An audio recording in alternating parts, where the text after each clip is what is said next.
Johnny Mac with your daily comedy news. 99.7% of new COVID cases in the U.S. are among unvaccinated people. This from Seth Meyers. He said, I can't believe it's even necessary to say that, but here we are. It's like saying all the red people at the beach are the ones who didn't wear sunscreen. We know what the sunscreen's for. Colbert said, no, America, the pandemic's got to be over. I threw out my sweatpants. I killed my sourdough starter. I drank all my hand sanitizer. I'm not going back to the storage room. And he said, come on, guys, get the shot. Don't make celebrities sing again. Haven't we had enough? With no advance notice, John Mulaney took to social media late Friday, and I shared it on Instagram at Daily Comedy News because I had already recorded the weekend. What are you doing to me, John Mulaney?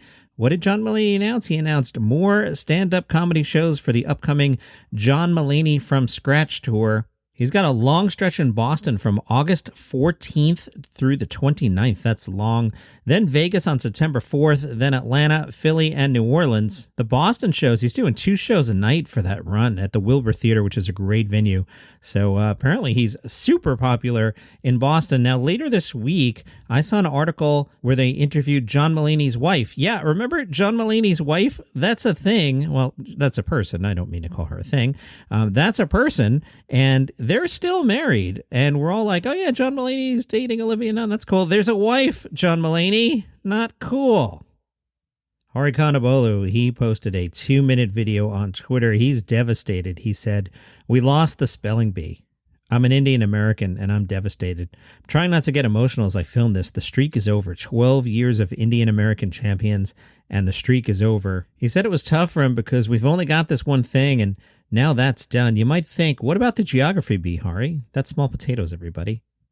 If you have Indian coworkers or friends who don't show up at work or school, you know why. It's a national day of mourning, the day after what will go down as one of the hardest days in Indian American history. I'm going to go and watch the ends of the last 12 spelling bees. I know that's a little sick, but I need to feel that adrenaline rush of victory I feel every year. But it's over. 12 in a row, son. There are tears streaming down my face. One user posted, I think we need some self-reflection on what went wrong, an inquiry. This cannot be allowed to happen again. Another follower said, chin up, my dude. There's always mathematics. The AV Club caught up with Kristen Schaal and said, what fictional family would you like to belong to? Kristen Shaw said, I don't mean to do a plug, but I always wish I was in the Belcher family for real on, say it with me, Bob's Burgers. Kristen Schaal, who claims Bob's Burgers is a real show, said, I love the relationship between them. I mean, obviously it's fake, but sometimes I do get jealous. We'll break that sentence apart in a second. They just love each other so much. I suppose I wish that was my family, and I guess it is, but it's not real. That's Kristen Schaal, who supposedly voices a character on Bob's Burgers. I will ask you 2 questions. 1, have you ever seen Bob's Burgers on your television? The answer is no. The other question, have you ever met anyone who has seen Bob's Burgers on television? The answer is also no.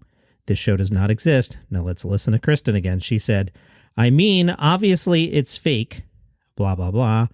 And then she said, it's not real. She's trying to tell us. This is a cry for help. The Bob's Burgers Mafia has gotten to Kristen Schaal. They make her pretend she voices this character. It's not real, unquote.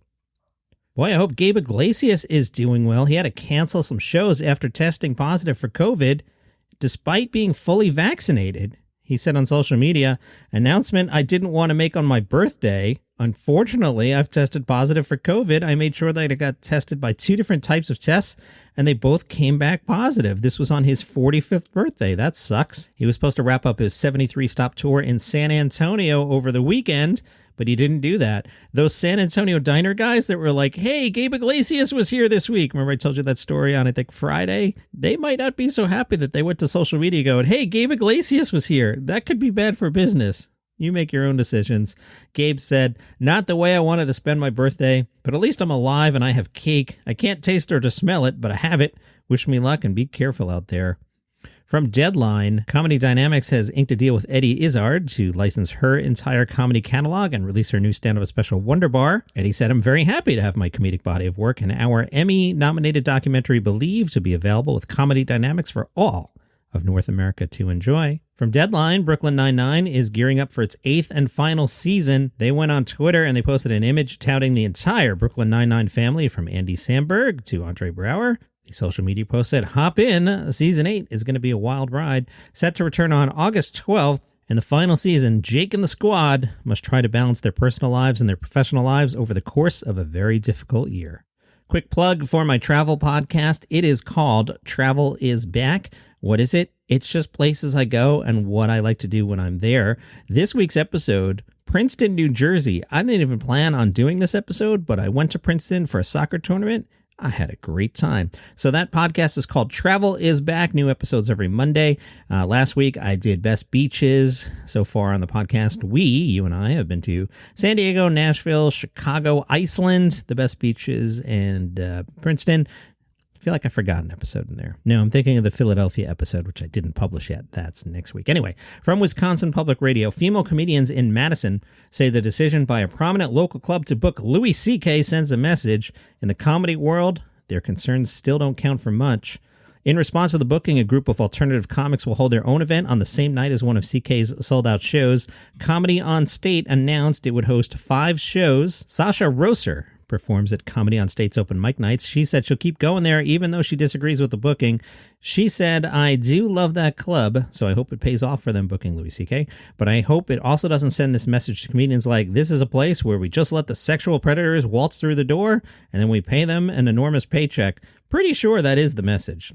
Roser and other female comedians are putting on Babe-a-Palooza. It's an all-female show on Sunday, July 25th. The event site refers to, quote, some places are continuing to celebrate the sickos and dumbos that should no longer be celebrated. Organizers will donate proceeds from the show to the Wisconsin Coalition Against Sexual Assault. Rapper and comedian Craig Smith wrote on Facebook, no one's forcing anybody to buy tickets to a show they don't want to see. Roser said she's talked to male comics who don't see CK's transgressions as a very big deal. Comic Sarah Schmidt said it's basically saying you don't care, that money is more important. To me, it's kind of selling out. Dina Nina said booking CK is disrespectful to the women who work in the environment who have been sexually assaulted, because a lot of us have.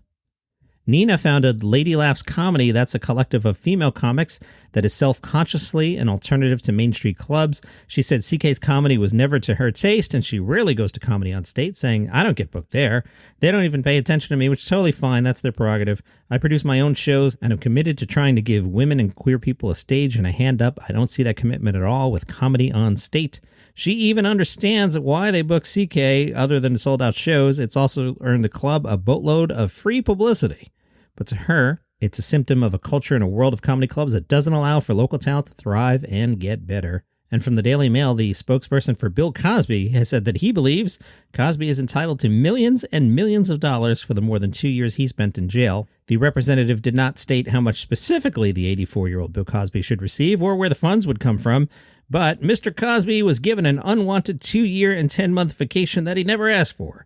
His constitutional rights were abolished. His due process was stripped away from him. He's due millions and millions of dollars. As Mr. Cosby said to me today, I feel that this district attorney and Judge Stephen O'Neill and Kevin Steele should resign effective immediately. That is your comedy news for today. Follow this show on Spotify, Apple Podcasts, Google Podcasts, wherever you get your shows. See you tomorrow.